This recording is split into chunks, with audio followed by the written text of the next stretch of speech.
झाबुआ जिले के Ranapur model school में अव्यवस्था से नाराज विद्यार्थियों का गुस्सा आखिर शुक्रवार को फूट पड़ा, जिसके चलते वो पैदल ही कलेक्टर से मिलने के लिए झाबुआ के लिए रवाना हुए। विद्यार्थियों का कहना है कि पानी सहित मूलभूत सुविधा नहीं मिलने से परेशान है। आपको बता दें कि कुछ दिन पूर्व झाबुआ जिले में हॉस्टल में हो रही अव्यवस्थाओं को लेकर खबरों का प्रसारण किया गया था, परंतु जिला प्रशासन के द्वारा अव्यवस्थाओं में कोई सुधार नहीं होने पर छात्र छात्राओं के द्वारा पैदल मार्च निकाला गया। झाबुआ जिले में लगातार सरकारी हॉस्टल में अव्यवस्थाओं का अंबार है। पूर्व में भी हॉस्टल के छात्र छात्राओं ने अव्यवस्थाओं को लेकर अपनी शिकायतें जिला प्रशासन को की थी, परंतु समस्याओं का निराकरण नहीं होने पर राणापुर से जिला मुख्यालय की दूरी 8 किलोमीटर की पैदल चलकर कलेक्टर से मिलने पहुंचे। विद्यार्थियों का कहना है कि मॉडल छात्रावास में पीने के पानी सहित खेलकूद के लिए मैदान नहीं है, जिसके लिए उन्होंने कई बार शिकायत की, लेकिन किसी ने इसी ओर ध्यान नहीं दिया। पहले तो मैडम ने ये बोला है कि हमारे को कि तुम्हारे सबसे पहले पानी और शौचालय ये सब है कि नहीं, सबसे पहले इन पे कि नहीं काम करेंगे कार्रवाई है ना। उसके बाद पानी के लिए जो कुएं का पानी आता है उसके अपन प्राइवेट नल वगैरह लगवाएंगे, या तो फिर अच्छा पानी साफ होएगा कि नहीं कुएं वगैरह, तो वहीं से अपन पानी दिलवाएंगे। और शौचालय मैम बोल रही है कि हम नया बनवाएंगे हमारे स्कूल में, जो पिछले साल भी साफ आया था, इस साल साफ भी आया था, इसलिए उन्होंने बोला कि हम आपके लिए नया शौचालय बनाएंगे। और उन्होंने डीपी पे जाली लगाने की बात करी है। और हमें सबसे बड़ी खुशी ये है कि हमारे जो बच्चे हैं कि नहीं राज्य स्तर पे जाते हैं कबड्डी के लिए, खेलकूद के लिए, स्पोर्ट के लिए, तो सभी बच्चे हैं कि नहीं जाते हैं, इसलिए उन्होंने हमारे को मेट गिफ्ट करी, ऐसे ही मुफ्त में। पहले तो उन्होंने मेट गिफ्ट करी हमारे को, और फिर काफ़ी समय जैसे रोड बनवाने की उन्होंने बात करी है, लेकिन अपन ये गिट्टी का नहीं बनेगा भी चलेगा, लेकिन ऐसे ही पत्थर डलवा के बनाएंगे। पर उन्होंने बात करी जबकि धूला वगैरह, उससे तो हमारे को सुरक्षा मिलेगी और पानी के समय में है कि नहीं पाँव तो नहीं गिरेंगे। बस कितने दिन में हो जाएगी समस्या निराकरण? उन्होंने बताया तो ये तो समस्या अभी मैं आपको झूठ नहीं बोलूँ, अभी तो हमारे एग्जाम आती है 12th क्लास में, तो हमने भी बोला कहीं नहीं, भले जिसमें 1-2 महीना लगे कहीं नहीं लगने दो, क्योंकि अभी हमारी एग्जाम आ रही है कि नहीं बच्चों की। पहले सबसे पहले उन्होंने हमारे को बोला है कि पानी और फिर शौचालय पहले करेंगे, उसके बाद में आपकी जो है कि नहीं जो समस्या है कि नहीं वो हम धीरे धीरे करते रहेंगे। एग्जाम हो रही थी तो फिर आप आंदोलन करने क्यों आए? इसके बारे में नॉलेज नहीं था क्या? यहाँ आने के 4 साल हो गए मैं स्कूल में पढ़ते हुए, मैंने हर बार प्रिंसिपल सर को आवेदन दिया है, पर मेरी बात आज तक उन्होंने सुनी नहीं। और पहले भी हम आए थे, 3 महीने हो गए, 3 महीने पहले हम आए थे इधर झाबुआ, तो हमें राजनीतिक दबाव में उन्होंने दबा के वापस बुला लिया, और स्कूल में जाके हमारे को बहुत डांटा है उन्होंने कि अगली बार ये कदम मत करना। तो वैसे भी तो मैं 12th क्लास में हूँ, बाकी सब 12th क्लास के लड़के तो नहीं आए, छोरियाँ ही हैं 4-5, लेकिन मैं अकेला 12th क्लास से हूँ, बाकी सब 11 से। तो मैंने सोचा जाते जाते कुछ तो अपने स्कूल की सुविधा करता जाऊँ। अभी क्या दबाव में थे आप? हाँ है? आपकी आवाज़ सुनी गई, मैडम ने सुनी। अब प्रिंसिपल सर रास्ते पे आके बोल रहा, भाई जो 4 साल से उन्होंने काम नहीं करा और आज वो बोल रहे हैं कि हम कर देंगे 9 दिन, हो पाएगा क्या? इम्पॉसिबल कि पॉसिबल? अब है, जबकि 4 साल से वो काम नहीं कर सके, वो बोल रहे हैं कि हम 9 दिन में कर देंगे, तो ये हो सकता है क्या? हाँ, तो यही तो हम पूछ रहे हैं उनसे कि आप 9 दिन में क्या कर लोगे? फिर आप मैडम के आश्वासन से संतुष्ट नहीं हो? संतुष्ट है, जो हमारी कलेक्टर मैडम ने हमसे बात करी है बहुत अच्छा लगा है, लेकिन उन्होंने काफ़ी सारी सुविधा हमारे लिए उपलब्ध करवाने की बात भी रखी है, और जल्द से जल्द वो करेंगे। पहले पानी और शौचालय की वो हो जाए, उसके बाद तो कोई दिक्कत नहीं है। आपने बोला है कि आपने 4 साल कब से हम आवेदन दे रहे हैं उनको, और जब हमने मेट के लिए बोला तो हमको मुंडे पे उसने क्या बोला मालूम, कि तुम्हारे को मेट मिलेगी नहीं, ये कई शब्द हुआ बोलने का उनका, जबकि सभी स्कूलों को मेट मिल रही है सरकार द्वारा, तो हमारे को क्यों नहीं मिल रही? मिलनी चाहिए कि नहीं? और आवेदन नहीं दिया। अरे कई बार हमने आवेदन दिया, सारे बच्चों स्कूल को पूछ लेना, हमने कई बार आवेदन दिया, पर आज तक उन्होंने हमारे बात अनसुनी कर दी। अगर मांगे आप लोगों की समस्या का समाधान नहीं होता तो आगे आप लोग क्या करेंगे? फिर से आंदोलन करते हैं। अगर हमें रास्ते पर से वापस वो उधर घर भेज देते तो अगली बार हम तो एक तो नहीं पर कम से कम 1000 संख्या तो लेके आते। आपका नाम बताइए। रोहित मकोड़िया। वहीं झाबुआ विधानसभा क्षेत्र के विधायक डॉक्टर विक्रांत भूरिया ने हॉस्टल अधीक्षक से कहा कि यदि मॉडर्न स्कूल में ऐसी अव्यवस्था है तो दूसरे और जनरल हॉस्टल में कैसी व्यवस्था होगी। उन्होंने तत्काल छात्रावास की व्यवस्था सुधारने का आदेश दिया।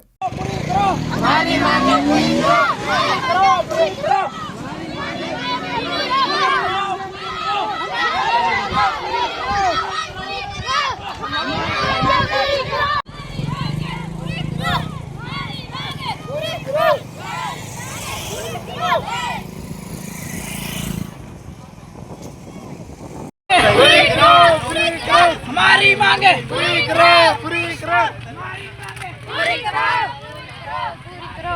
करवाई मॉडल स्कूल है वो के लिए सर हमने मॉडल स्कूल का मतलब समझते हैं मॉडल स्कूल का मतलब समझते हैं मॉडल स्कूल का मतलब होता है कि सारी व्यवस्था होती है वो होता है मॉडल स्कूल 2 दिन के भीतर करवा दूंगा बस। अगर मॉडल स्कूल की ये स्थिति तो अब आम जगह का कल में होकर है पूरे जर्जर हालत में पूरे स्कूल शिक्षा विभाग। जी सर आप तो आए भी थे मेरे हाँ तो तभी तो मैं बोल रहा हूँ जब अपन बोल रहे हैं तब भी काम नहीं हो रहा है तो प्रशासन क्या कर रहा है? नहीं सर मैं करवा दूंगा सर। और मैं आप एक काम करो, कल ही बोरिंग वाले को बता आज ही के बुला लो, आज आज बुलाओ, बुलाओ, कल मत करो, आज ही बुलवा दो। आप तत्काल बुलाओ तत्काल काम होना चाहिए। जी सर बिल्कुल सर। मैंने आपको पहले ही बोला था कि बोरिंग करवा दो, आपके पास लोकल फंड है। तो कहीं नहीं सर मेरे को तो खाली लिखित में मेरे को आप तत्काल कैसे करवाते मैं नहीं जानता। जी, जी, आप सर। तत्काल करवाओ तत्काल और इनको करवाओ। कोई रोकेगा नहीं। इनको जाना है जहाँ वो तो जाने दो। कम से कम कलेक्टर मैडम से तो मिले वो। वहीं कलेक्टर नेहा मीणा ने कहा कि शासन के द्वारा हॉस्टल में जो सुविधा उपलब्ध कराई गई है उससे कोई हॉस्टल झाबुआ जिले में वंचित रहता है तो हॉस्टल अधीक्षक के खिलाफ कार्रवाई की जाएगी। कलेक्टर ने बच्चों को समझाया और उनकी समस्याओं के निराकरण का आश्वासन दिया। बताए थे बच्चों ने। हाँ देखिए सर्वप्रथम आप सभी को मेरा नमस्कार। जैसा कि आप लोगों ने देखा होगा कि मॉडल स्कूल के टाड़ापुर के जो बच्चे हैं वो पाडलवास यहाँ की तरफ आने लगे थे। जब वहाँ पे पूरी टीम गई थी एसडीएम तहसीलदार बीओ एसी ट्राइबल जिला शिक्षा अधिकारी जो और प्लस उनके जो शिक्षकगण और प्राचार्य भी वहाँ थे उन्होंने काफ़ी उनसे बात की कि वहाँ पे रुक जाएं। साथ में बस वगैरह की भी व्यवस्था करवाई थी कि बच्चे अगर आना ही चाह रहे हैं तो बस के माध्यम से यहाँ पे आ जाएं। बच्चे से एक से मेरी टेलीफोनिकली भी बात हुई थी जो उनका लीडर था जो जिससे मेरी अभी लंबी चर्चा हुई है उससे भी बोला तो बच्चों को कहीं ऐसा लग रहा था कि उनकी कुछ समस्याएं हैं जो उनका कहना था कि उन्होंने कई स्तर पे रेस की थी और वो वहाँ पे एड्रेस नहीं हो पा रही थी। इस वजह से उनको यहाँ पे ज़िले में आना पड़ा और उनको एक बार थोड़ा सा मानसिक तौर पे भी ये लग रहा था कि अगर वो यहाँ तक ज़िले पे आएंगे तो उनकी जो समस्याएं वहाँ पे नहीं सुलझ पा रही हैं। हो सकता है वो यहाँ पे सीधा बात करेंगे तो वो सुलझ पाएँ। उनकी जो मेन समस्याएं थी पहले मैं आपको अवगत कराना चाहूँगी कि वो शिक्षा से संबंधित नहीं थी। जब उनसे बात की गई तो वो लोग शिक्षकों से उनकी जो शिक्षण प्रणाली है उससे वो लोग संतुष्ट हैं कि उनके यहाँ पढ़ाई अच्छी चल रही है। और गत वर्ष का जब रिज़ल्ट उनसे पूछा गया तो उनके द्वारा बताया गया कि गत वर्ष जो रिज़ल्ट था स्कूल का वो 85% के आसपास रहा था जो कि अच्छा रिज़ल्ट है। उनकी जो मुख्य समस्याएं हैं वो उनके प्रिंसिपल से संबंधित है। उनके द्वारा सभी के द्वारा प्रिंसिपल साहब की जो कार्य प्रणाली है उसके विषय में ही भले ही वो छात्र हों छात्राएं हों प्रश्न उठाए गए हैं। जैसे कबड्डी वगैरह की जो मैट्स थी उनके द्वारा डिमांड की गई थी बच्चों द्वारा, खेल सामग्री की उनके द्वारा डिमांड की गई थी तो वो उसकी पूर्ति प्रिंसिपल साहब द्वारा नहीं करवाई गई है। इसके अलावा जो भ्रमण पे जाना होता है एक्सपोजर विजिट्स होती हैं उसके संबंध में भी बच्चों में बड़ा रोष था कि उन्हें एक्सपोजर विजिट्स जो करवाई जानी थी उनके द्वारा नहीं करवाई गई है। 1-2 समस्याएं थी कि उनका कहना था कि अप्रोच रोड बने और साथ में पेयजल की समस्या थी कि उनका कहना है कि वहाँ पे पानी नहीं है तो जो नियरेस्ट जो कुआं है वहाँ से टैंकर के माध्यम से सप्लाई हो रहा है, पानी सप्लाई हो रहा है। बट उनका ये है कि वहाँ पे भी या तो नलकूप के माध्यम से शुद्ध पेयजल की सप्लाई हो। इस विषय में उनसे काफ़ी लंबी चर्चा जो हुई है आपने देखा होगा कि बालकों से अलग से की हो बालिकाओं से अलग से की क्योंकि कई बार छात्राओं की ऐसी समस्याएं होती हैं जो सबके सामने वो बात नहीं कर पाती हैं। तो हमेशा ठीक रहता है कि हम अलग से एक बार महिला अधिकारियों के साथ में बैठ के और चूँकि मैं खुद भी एक महिला अधिकारी हूँ तो मुझे कई बार बच्चियाँ खुल के ऐसी बातें बता पाती हैं जो कई नहीं बता पाती है कई स्टेजेस पे। तो जो बच्चियों वाले जो इश्यूज़ थे वो मैं अलग से देखूँगी। कुछ उनके शिक्षा और सेफ्टी से संबंधित कोई इश्यूज़ नहीं थे, उनके कुछ हाइजीन से संबंधित जो भी इश्यूज़ थे उसको हम लोग अलग से एक बार टीम को भिजवा के दिखवाएंगे। महिला बाल विकास की भी हम लोग टीम भिजवाएंगे और प्लस उनकी जो काउंसलिंग वगैरह होती है वो भी हम लोग करवाएंगे बच्चियों की।